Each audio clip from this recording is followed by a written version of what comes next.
ایک بار میں ایک سوال کریں. ہاں جی. نسوار یا سگریٹ بیچنا ٹھیک ہے؟ نسوار یا سگریٹ بیچنا ٹھیک ہے. ان کا سوال یہ نسوار یا سگریٹ بیچنا ٹھیک ہے جبکہ دل میں بے چینی ہو. بھائی اگر دل میں بے چینی ہے پھر تو نہیں بیچنا چاہیے آپ کو. آپ کو پتہ ہے کہ سگریٹ بھی اور نسوار بھی ہے جو ہے وہ نقصان دہ ہے.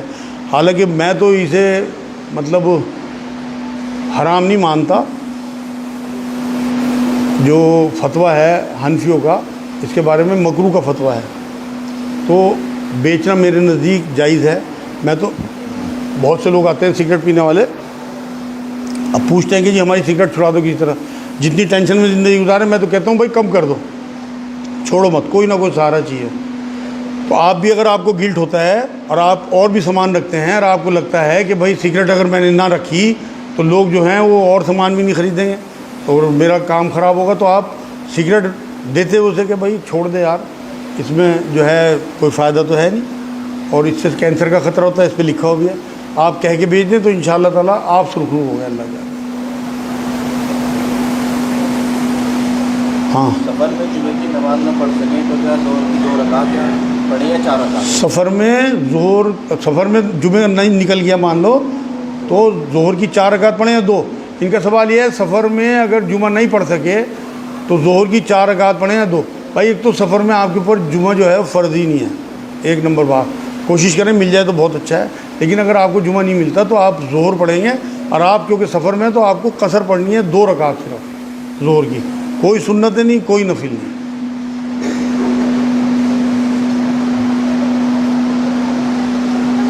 ہاں جی.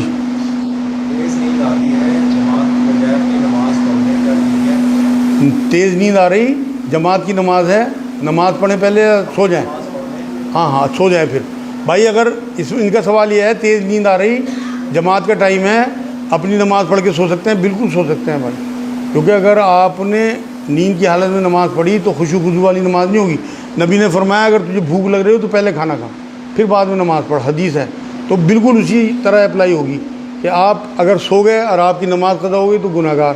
اس لیے نماز پڑھ دو اپنی, 26 گنا والا ثواب آپ کا گیا, لیکن چھوڑنے کے گناہ سے بچ جائے جو میں نے بھی بتایا آپ کو. نماز پڑھ کے سو جاؤ. بھائی تھوڑا آگے آ جاؤ, بھیڑ زیادہ ہو رہی ہے, آگے آ جاؤ, ادھر آ جاؤ, آپ بھی آگے آ جاؤ بھائی. جی آپ بتاؤ. جی بینک میں ایف ڈی کرا لیتے ہیں یہاں آ جاؤ, وہ پیسہ ادھر آ جاؤ. جائز ہے یا ناجائز؟ ان کا سوال یہ ہے کہ بینک میں جو ایف ڈی کراتے ہیں وہ پیسہ جائز ہے یا ناجائز ہے؟ بالکل حرام ہے میرے بھائی, کیونکہ وہ بھی سود ہی ہے جو آپ کو دیتے ہیں 5 سال بعد ایف ڈی میچور ہونے کے بعد. اور سود کا لین دین کرنے والا, سود کا لکھنے والا, سود کا گواہ, سب جو ہے ایک ہی زمرے میں ہے. اور نبی نے فرمایا سود کے 70 سے زیادہ درجے ہیں, سب سے آخری درجہ ایسا ہے جیسے اپنی ماں کے ساتھ زنا کر لیا. اتنی سخت وعید ہے. ہاں جی ہے جی. ان کا سوال یہ شاور میں غسل کر سکتے ہیں؟ شاور میں ہی غسل کرنا چاہیے آج کل, اسی سے آپ کے اعضاء زیادہ صاف ہوں گے. ٹیکنالوجی سے فائدہ اٹھانا, سائنسی ترقی کو فالو کرنا نبی کی بڑی سنتوں میں ہے. اگر آپ کھڑے ہو کے غسل کرتے ہیں, اچھی طرح سے اپنی گندگی دھوتے ہیں, تو آپ یقین کریں زیادہ بڑی طہارت حاصل ہوگی. تو اس لیے فوارے میں ہی کیا کریں اپنا سب کام. جی نماز کے بعد تو لوگ کہتے ہیں کہ مل کے کھڑے ہو, بیچ میں شیطان نہ بن جائے, جبکہ انسان کے تو یہ کہتے ہیں کہ شیطان کو ایک ہوا کی طرح وہ سے ایک جگہ ملے گی وہ اگل جائے. تو یہ کیا وجہ ہے؟ بڑا اچھا سوال ہے, بہت اچھا سوال ہے. ان کا سوال یہ ہے کہ یہ کہا جاتا ہے کہ مل کے کھڑے ہو, تمہارے بیچ میں سے شیطان نہ گھس جائے. وہاں مقصد کیا ہے کہ آپ کے جب کندھے سے کندھے اور پیر سے پیر ملیں گے تو آپ میں ایک دوسرے میں کی محبت پیدا ہوگی. وہاں وہ مقصد نہیں ہے کہ شیطان کو آپ کی وہ تو ٹانگوں کے بیچ میں نکل جائے گا. آپ کتنا بھی فاصلہ کرو, چاہے ایک بالش کا کرو تو ہے تو فاصلہ. وہاں مقصد وہ نہیں ہے, وہاں روح سمجھو چیز کی, جو نبی کی چیزیں ہیں ان کے پیچھے حکمت ہوتی ہے. یہاں مقصد یہ ہے کہ تم اگر آپس سے دوری اختیار کرو گے تو معاشرے میں جو ہے تفرقہ پھیلے گا. اگر تم مل کے کھڑے ہوگے تو ایک دوسرے کی محبت پیدا ہوگی, تفرقہ دور ہوگا, کدورتیں دور ہوں گی. آپ دیکھو جب کندھے سے کندھا ملتا ہے کتنی محبت ایک دوسرے سے پیدا ہوتی ہے. کیوں آپ یقین کرو جب کرونا تھا نا اور لوگوں کو الگ الگ کھڑے ہونے کا حکم دیا گیا تھا, عجیب سی بے چینی ہوتی تھی. پھر نبی نے تو یہ فرمایا کہ بالکل گیپ نہ ہو, لیکن مجبوری تھی, اس ٹائم میں ایسی بیماری تھی. تو وہ مقصد وہاں وہ نہیں ہے کہ شیطان آپ کے دل میں ہوتا ہے, وہ نہ ہو آپ کو تفرقے میں ڈال دے کہ میں بڑا پاٹے کھاؤں اور میں مل کے نہیں کھڑا ہوتا کسی بھی طریقے سے. وہاں وہ ہے مقصد. آپ ہاں جی. ایجوکیشن اس زمانے میں بہت مہنگی ہے. اگر گورنمنٹ سے لون کا سلسلہ کیا جائے تو کیا وہ سودی زمرے میں جائے گا؟ ان کا سوال یہ ہے ایجوکیشن مہنگی ہے, کیا گورنمنٹ سے اگر لون لیتے ہیں ایجوکیشن لون تو کیا اسی زمرے میں جائے؟ بالکل اسی زمرے میں جائے گا بھائی. دیکھو میں نے بہت, میرے ایسے دوست اور میرے ایسے رشتہ دار ہیں جنہوں نے گورنمنٹ کے پبلک اسکولوں سے شروعات کری اور آج بڑے بڑی جاب پہ ہیں, دبئی میں, بمبئی میں. تو یہ بچہ اگر دماغ والا ہوگا تو ہر حال میں کوالیفائی کر لے گا. یہ ضروری نہیں ہے کہ آپ بڑی بڑی ہائر ایجوکیشن انہیں دلاؤ. اللہ پہ ہے رزق کا معاملہ. دوزخ میں اپنے بچوں کو جلانے سے بہت بہتر یہ ہے کہ یہاں ہلکی تعلیم دلا لو. دیکھو میں ایک بات بتاؤں, میں نے پتہ نہیں کہاں جملہ لکھا ہوا پڑا تھا کہ ہم یہ تو فکر کرتے ہیں کہ ہمارے بعد ہمارے بچوں کا کیا ہوگا, لیکن یہ فکر ہم نہیں کرتے کہ ان کے بعد ان کا کیا ہوگا. تو ہمیں یہ بھی فکر کرنی ہے کہ ہمارے بچوں کے بعد ان کا کیا ہوگا. ہم انہیں ایسی لائن پہ نہ ڈال کے جائیں کہ ہم ہماری کسی کارکردگی سے وہ سود کے معاملوں میں ملوث ہو جائیں. بچاؤ. آپ کی اگر حیثیت ہے, جو امیر لوگ ہیں وہ انہیں لون دے دیں. مطلب جو بچے ہیں اگر کوئی ایسا معاملہ ہو کہ تھوڑی بہت ہی رقم کا ایسا ایجوکیشن کا, تو وہ میں آپ کو آج یہاں مائک پہ یہ بات کہہ رہا کہ آپ ہم سے رجوع کرو. یہاں ہمارے جو والنٹیئرس ہیں, ہمارے ساتھی ہیں, وہ الحمدللہ سینکڑوں لوگوں کو ایجوکیشن کا کام کراتے ہیں. آج بھی یہاں موجود ہیں لوگ. آپ بالکل یہاں جو مینیجر ہیں عبداللہ بھائی ہیں یا کاشف بھائی ہیں, ساتھی یہاں کے مرکز کے, ایک ذاکر بھائی ہیں, ان لوگوں سے آپ رابطہ کریں. آپ صرف ان کا پتہ اور فون نمبر دے دیں کہ بھئی انہیں ایڈمیشن کی ضرورت ہے, انہیں کتابوں کی ضرورت ہے, انہیں ہائر ایجوکیشن کی ضرورت ہے. ہم دیکھیں گے جتنا ہمارے پاس کتاب ہوگا ہم کرائیں گے. میرے پاس تو لوگ آفر دیتے ہیں لاکھوں لاکھ روپے کی, میں تو لیتا نہیں کسی سے کچھ, مگر میں پھر انہیں پرچی پہنچاؤں گا بھائی ان کی مدد کر دو, تو کام ہو جائے گا انشاءاللہ. حرام سے بچاؤ کی طرح. میں بتا تو رہا بھائی, پیٹ سے زیادہ تو کوئی چیز نہیں. صحابہ اور حضور اکرم صلی اللہ علیہ وسلم فاقہ کر لیا کرتے تھے. ایجوکیشن تو بہت دور کی بات ہے, پہلے پیٹ بھرا ہوگا جبھی تو ایجوکیشن چاہیے. تو جب کھانے کے لیے انہوں نے بیاج پہ پیسے نہیں لیے, سود پہ پیسے نہیں لیے, تو ایجوکیشن تو ہے کیا چیز. کیا رفع دین کے بغیر نماز قبول نہیں ہوگی؟ کیا رفع دین کے بغیر نماز قبول نہیں ہوگی؟ نہیں, نماز تو قبول ہو جائے گی. رفع دین جو ہے نا وہ ایسا ہے جیسے ایک سجاوٹ. آپ جیسے اپنی گاڑی کو سجاتے ہو, اپنے گھر کو سجاتے ہو, اس میں صوفہ ڈالا, آپ نے سینری ڈالی, تو نماز کی سجاوٹ ہے رفع دین.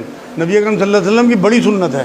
تو اس لیے اگر رفع دین سے نماز پڑھیں گے تو زیادہ خوبصورت نماز ہوگی. لیکن ایسا نہیں ہے کہ ابو حنیفہ صاحب کے لوگ جو ہیں فالوورس, وہ رفع دین نہیں کرتے. ایسا تھوڑی ہے لاکھوں کروڑوں لوگوں کی نماز ہی نہیں ہو رہی. بالکل سب کی ہو رہی ہے. حضور نے بنا رفع دین کی بھی نماز پڑھی ہے, رفع دین سے زیادہ پڑھی. تو سنت رفع دین کرنا زیادہ ہے, عظیمت والی بات, افضلیت والی بات, فضیلت والی بات رفع دین کرنا ہے.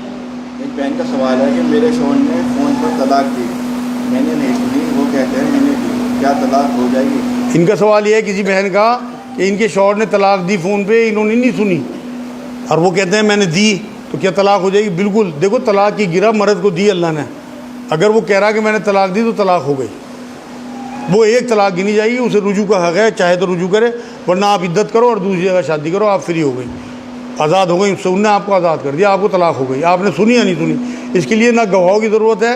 ویسے زیادہ اچھا یہ ہے, افضل بات یہ ہے کہ آپ مرد کو چاہیے کہ 2 گواہ کر لے, اور اچھی طرح سامنے چیک کر کے کہ حیض میں تو نہیں ہے, حیض کے بعد مباشرت تو نہیں کی عورت سے.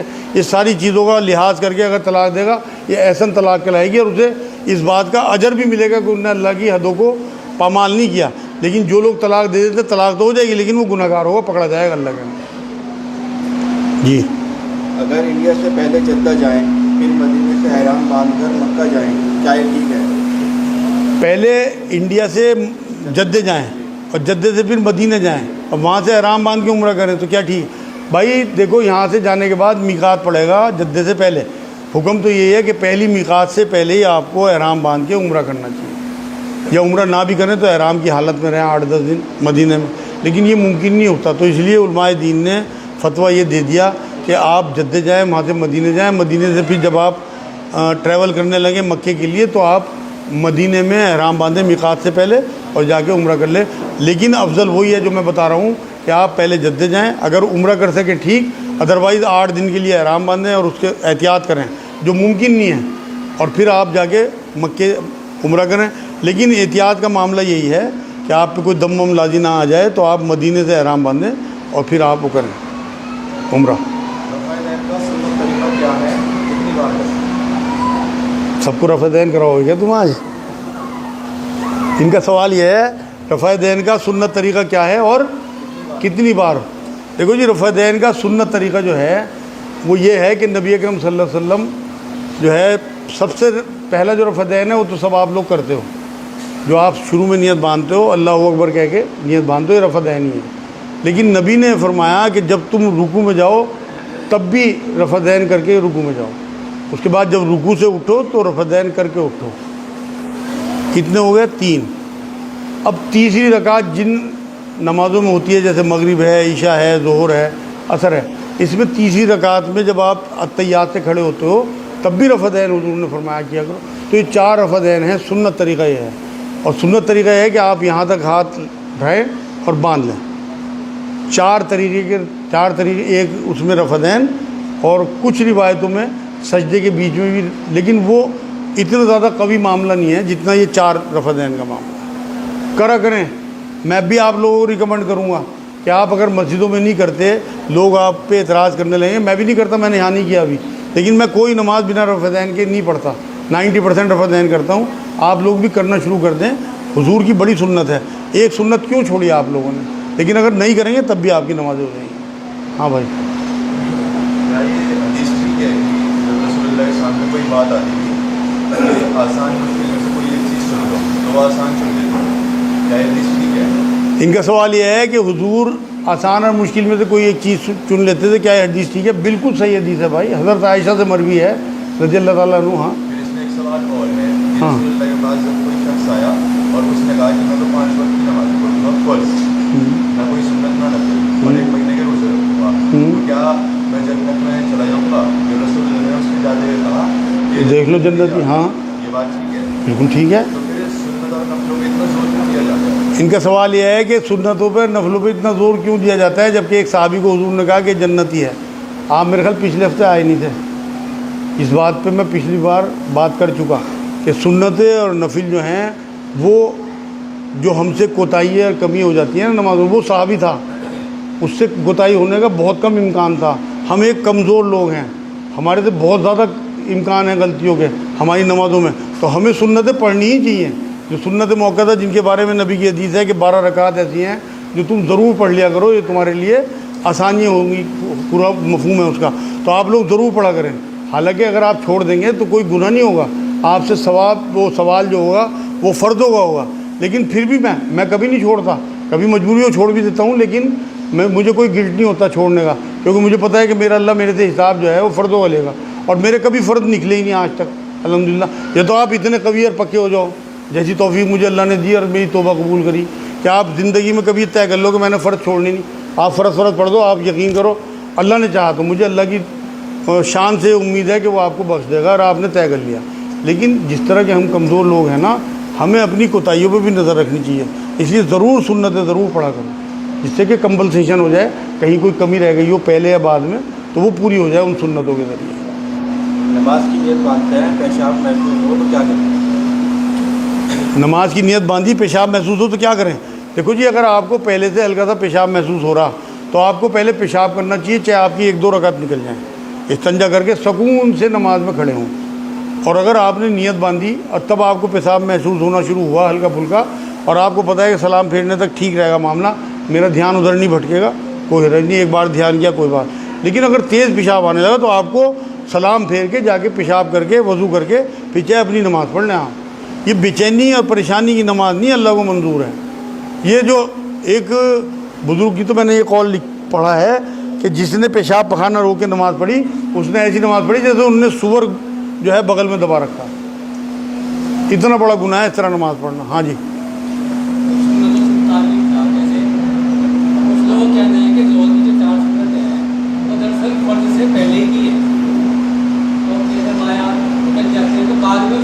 ان کا سوال یہ ہے سنتوں کی کیا قضا ہے؟ سب سے آسان سوال یہ ہے کہ کیا بعد میں پڑھ لیں سنتیں؟ ظہر کی سنتیں 4 کیا بعد میں پڑھ لیں کہ سنتوں کی قضا ہے؟ کوئی قضا نہیں ہے۔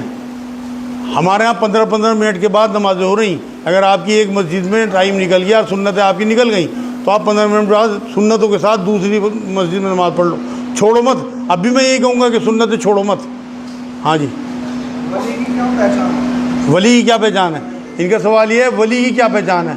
ولی کی پہچان یہ ہے کہ وہ شریعت کا پابند ہوگا، کہ وہ اللہ رسول کے جتنے بھی احکامات ہیں انہیں ضرور فالو کرتا ہوا ملے گا، چاہے حقوق اللہ ہوں چاہے حقوق العباد ہوں۔ 5 وقت کا پکا نمازی ہوگا، 30 روزے رکھنے والا ہوگا، ٹائم پہ زکوٰۃ دینے والا ہوگا، پیسے ہوں گے تو حج کرنے والا ہوگا۔ دوسرے حقوق العباد، گالی گلوچ نہیں کرتا ہوگا، لوگوں سے لڑتا نہیں ہوگا، جن کے حق ہیں انہیں اسی طرح حق دیتا ہوگا، اپنی بیویوں کو نہیں مارتا ہوگا، اپنی بہنوں کے حق دیتا ہوگا، اپنے پڑوسیوں کے حق دیتا ہوگا۔ یہ بہت لمبی لسٹ ہے، وہ ولی ہے۔ ولی کوئی یہ نہیں ہے کہ جو سڑکوں پہ میلے کپڑوں میں پھر رہا ہے، اللہ کے نعرے لگا رہا ہے، یہ منافق ہیں۔ نبی اکرم صلی اللہ علیہ وسلم کبھی گندے نہیں رہے، کبھی الجھے بالوں میں نہیں گئے۔ تو جو نبی کی سنت سے فارغ ہے اور جو اس طرح کے جو اللہ کے نعرے جیسے آپ نے کلیئر میں یا ادھر ادھر دیکھے ہوں گے اور انہیں کہیں یہ ولی اللہ ہے، ولی اللہ ایسے نہیں ہوتے۔ ولی اللہ کو تو آپ پہچان ہی نہیں سکتے۔ جب قرآن میں اللہ نے یوں کہہ دیا کہ میں نے ایسے نبی بھیجے جو بیوی بچوں والے ہیں اور جو بازار سے سامان بھی خریدتے ہیں، تو جو عام لوگوں کی طرح سبزی اور پھل اور بازار سے سامان خریدے اور اپنے بچوں کو پکنک پہ بھی لے کے جائے، اپنی بیویوں کو گھمائے بھی، انہیں ڈنر پہ بھی لے کے جائے، وہ ہے ولی۔ یہ ولی نہیں ہے، یہ تو بہت آسان کام ہے کہ آپ اپنا ایک چوکا سا بنا لو اور پہاڑ پہ چلے جاؤ، اللہ اللہ شروع کر دو، بیوی چاہے دوسرے سے لگ جا، آپ 4 مہینے کے لیے نکل گئے اللہ کی راہ میں۔ آپ دیکھو کہاں کون ولی ہے؟ ولی تو وہ ہے جو اپنے پورے حقوق ادا کرتا ہو اپنی بیوی بچوں کے۔ اگر آپ کی بیٹی آپ کے پیچھے خدا نہ خواستہ بگڑ گئی، وہ تو پکڑی جائے گی، بیوی پکڑی جائے گی، لیکن آپ بھی پکڑے جاؤ گے۔ کیوں آپ 4 مہینے کے لیے گئے؟ نبی تو کبھی نہیں گئے۔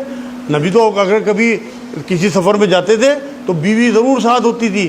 اگر زیادہ بیوی ضد کریں نا جانے کی تو قرہ ڈالتے تھے کہ کچھ کا نمبر ہے آپ کے، اور قرے سے لے کے جاتے تھے۔ ہاں جی، جیسے مرحوم کے لیے ہم سورت آیت پڑھ کے ان کو ثواب پہنچاتے ہیں، کیا زندہ آدمی کے لیے کیسے سورت اور آیت پڑھ کے ثواب پہنچاتے ہیں؟ ان کا سوال یہ ہے کہ جیسے مرحوموں کے لیے پڑھ کے ثواب پہنچاتے ہیں، ایسے کیا زندوں کے لیے بھی پڑھ کے ثواب پہنچا سکتے ہیں؟ بالکل پہنچانا چاہیے آپ کو۔ قرآن جو ہے وہ اللہ کا کلام ہے، نمازیں جو ہیں وہ آپ کی ایک محنتی کی چیز ہے جو آپ اللہ کے آگے جھک گئے تو اللہ بہت بڑا ہے۔ آپ کبھی کنجوسی نہ کرنا اس معاملے میں، پوری امت کے لیے مانگا کرو، ہر بار، زندہ ہوں یا مردہ ہوں، جتنے لوگ ہوں سب کی بھلائی مانگو ہر بار، انشاءاللہ تعالیٰ اللہ دینے والا ہے۔ میں نے پچھلے ہفتے اس سے پچھلے ہفتے آپ کو حدیث سنائی تھی کہ اللہ یہ کہتا ہے کہ تمام دنیا کے لوگ جو اکٹھے ہو جائیں ایک میدان میں اور مجھ سے اپنی اپنی حاجتیں رکھیں، اپنے اپنے سوال کریں اور میں سب کے سوال پورے کر دوں، تو میرے خزانوں میں اتنا بھی فرق نہیں پڑے گا جیسے آپ نے سوئی جو ہے سمندر میں بھگو کے نکال لی، جتنا اس میں پانی آتا ہے اتنا بھی فرق نہیں پڑے گا۔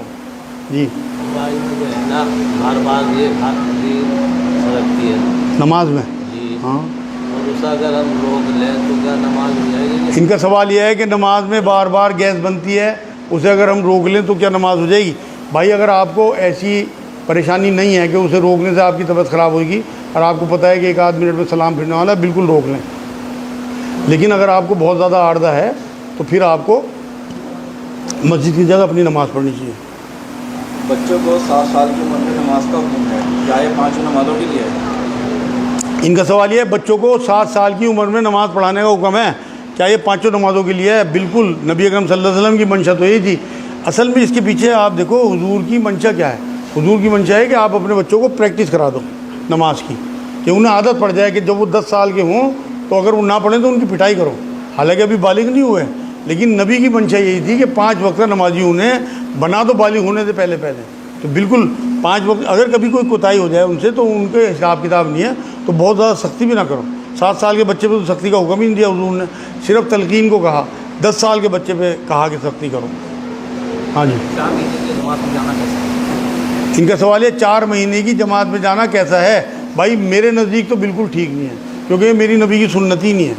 کچھ ہی کہتے رہو کہ نبی گئے یا ثابت نہیں کر سکتا کوئی، اور نبی گئے تو اپنی عورتوں کو لے کے گئے، کسی قیمت پہ بھی نہیں۔ میں جماعت کے خلاف نہیں ہوں، 3 دن 10 دن کی جماعت میں آپ جاؤ ضرور، اتنا کہ آپ کے بچوں کو کوئی فرق نہ پڑے، جیسے اعتکاف ہے 10 دن کا، اسی طرح سے 3 دن یا 10 دن کی جماعت، اس سے اوپر کوئی نبی سے ثابت نہیں ہے معاملہ۔ تو اس لیے بچو ان کاموں سے، اپنے بیوی بچوں کا دھیان رکھو، انہیں ان کے لیے روزی کمانا، ان کا دھیان رکھنا صدقہ ہے، سب سے بڑا صدقہ بتایا نبی نے۔ تو اس لیے بالکل آپ ان چیزوں سے بچو، اپنی نمازیں درست کرو، 3 دن کی جماعت میں جاؤ، 10 دن کی جماعت میں جاؤ، اپنا قرآن درست کرو، اللہ سے دعائیں، ایک طرف دنیا سے کٹ کے آپ کو وہاں، مگر 4 مہینے 10 دن یا 1 سال آپ یقین کرو میرے نزدیک تو یہ اور پھنسوانا